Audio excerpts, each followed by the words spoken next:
तो गाइस आज हम हिस्टोरी के 25 महत्वपूर्ण ऑब्जेक्टिव पढ़ने जा रहे हैं। सभी लोग ध्यान से सुनिए। पहला नंबर, सिंधु सभ्यता का कौन सा स्थल मृतकों का टीला कहना है? तो ये कौन सा आंसर होगा? पहला का आंसर बोलिए। इसका आंसर सी, मोहनजोदारो। सिंधु सभ्यता का कौन सा स्थल मृतकों का टीला कहना है? तो मोहनजोदारो। मोहनजोदारो शब्द का अर्थ होता है मृतकों का टीला। ठीक है।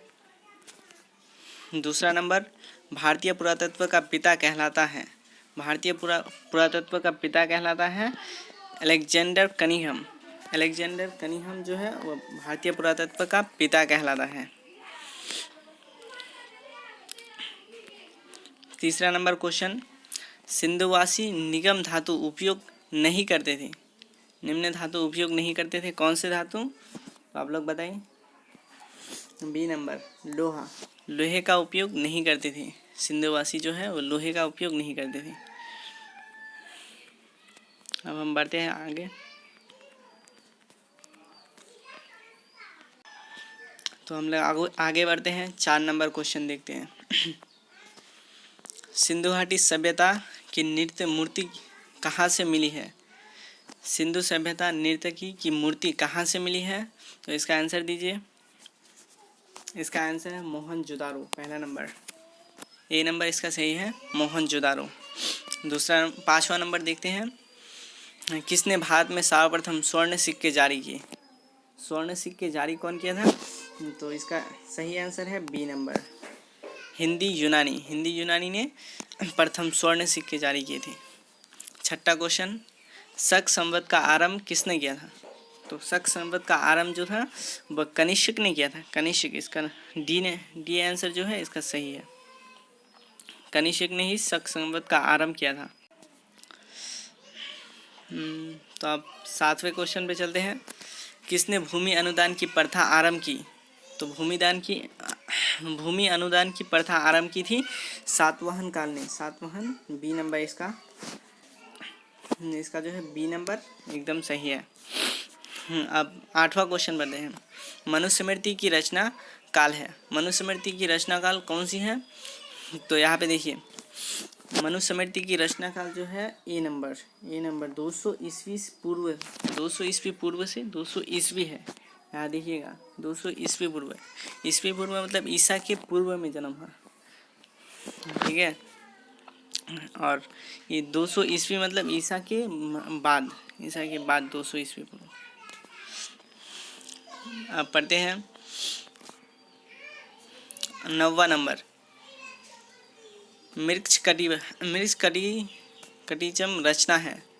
यह किसकी रचना है? तो मृक्ष कटितम रचना है शूद्रक की।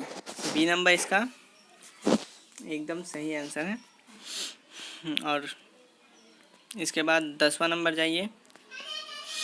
चेतीय क्या है? चेतीय जो है यह एक पाठशाला है। क्या है? पाठशाला। ओहो सॉरी, पाठशाला नहीं बल्कि पूजा स्थल होगा, पूजा स्थल।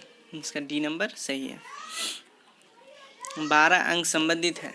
12 अंग किससे संबंधित है? तो 12 अंग जो है 12 अंग जैन धर्म से संबंधित है। जैन धर्म से। इसका बी आंसर एकदम सही है। संगम साहित्य की रचना हुई। संगम साहित्य की रचना कब हुई थी? तो संगम साहित्य की तो बोलिए कौन सा आंसर होगा? संगम साहित्य की रचना हुई थी वह दक्षिणी भारत में हुई थी। इसका सी नंबर एकदम सही है। उसके बाद आइए 13 नंबर क्वेश्चन पर। सातवाहनों का सबसे महान शासक कौन थे? तो सातवाहनों का जो महानतम शासक थे वह होंगे गौतमी पुत्र सातकर्णी। सी नंबर इसका एकदम सही है। और इसके बाद अकबरनामा की रचना किसने की थी? तो अकबरनामा की रचना किसने की थी बताइए बच्चों। अकबरनामा की रचना देखिए, डी नंबर इसका, अकबरनामा की रचना अबुल फजल ने की थी। अबुल फजल ने अकबरनामा की रचना की थी।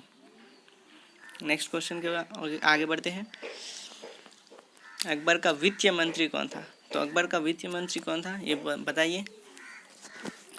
अकबर का वित्त मंत्री जो था वो टोडामल अकबर का वित्त मंत्री था।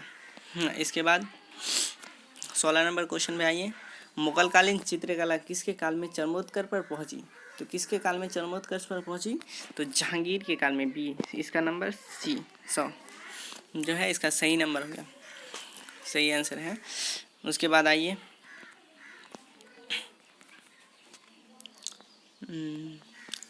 17 नंबर क्वेश्चन पे, लाडली बेगम किसकी पुत्र थी? तो लाडली बेगम किसकी पुत्री थी ये बताइए। लाडली बेगम नूरजहां की बेटी थी, नूरजहां की बेटी। इसका ए नंबर सही है एकदम। उसके बाद 18 नंबर पर आइए, दिल्ली में चांदनी चौक का निर्माण किसने कराया? तो दिल्ली में चांदनी चौक का निर्माण जो कराया था, इसका जवाब दीजिए। इसका सही आंसर है अ नंबर, जहांआरा ने दिल्ली में चांदनी चौक का निर्माण कराया था। उसके बाद 19वां नंबर में आइए, भारत के अंतिम मुगल सम्राट कौन था? भारत के अंतिम मुगल सम्राट जो थे वो बहादुर शाह जफर थे, बहादुर शाह जफर, जिन्हें अंग्रेजों ने उखाड़ फेंका था। और 20वां क्वेश्चन पे आइए, गोपुरम से आप क्या समझते हैं? तो गोपुरम से आप क्या समझते हैं बताइए। तो गोपुरम से मंदिर के प्रवेश द्वार से समझते हैं हम लोग मंदिर के प्रवेश द्वार गोपुरम से समझते हैं।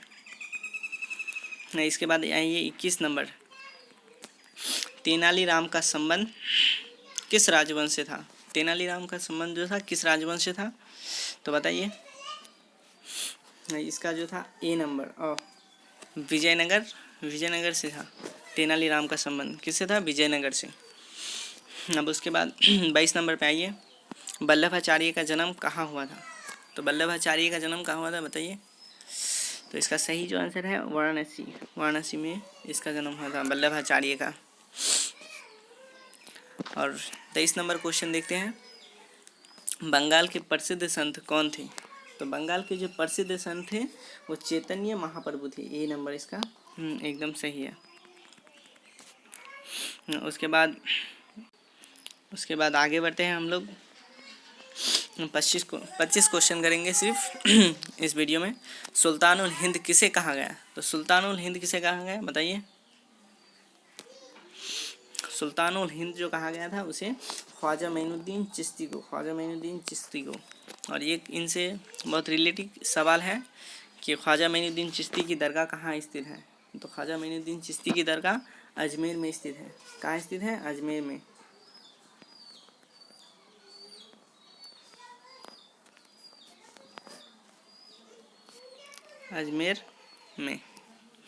ठीक है। और 25वां क्वेश्चन देख लेते हैं, यात्रियों का राजकुमार किसे कहा जाता है? तो यात्रियों का राजकुमार जो कहा जाता है वो हैंसिंग को। इसका 2 नंबर जो है एकदम सही है। तो गाइस आपको वीडियो कैसा लगा? चैनल को सब्सक्राइब कीजिएगा। ये मेरा पहला वीडियो है आप सभी के लिए। मैंने बहुत मेहनत की आज, तो चैनल को सब्सक्राइब करना मत भूलिएगा।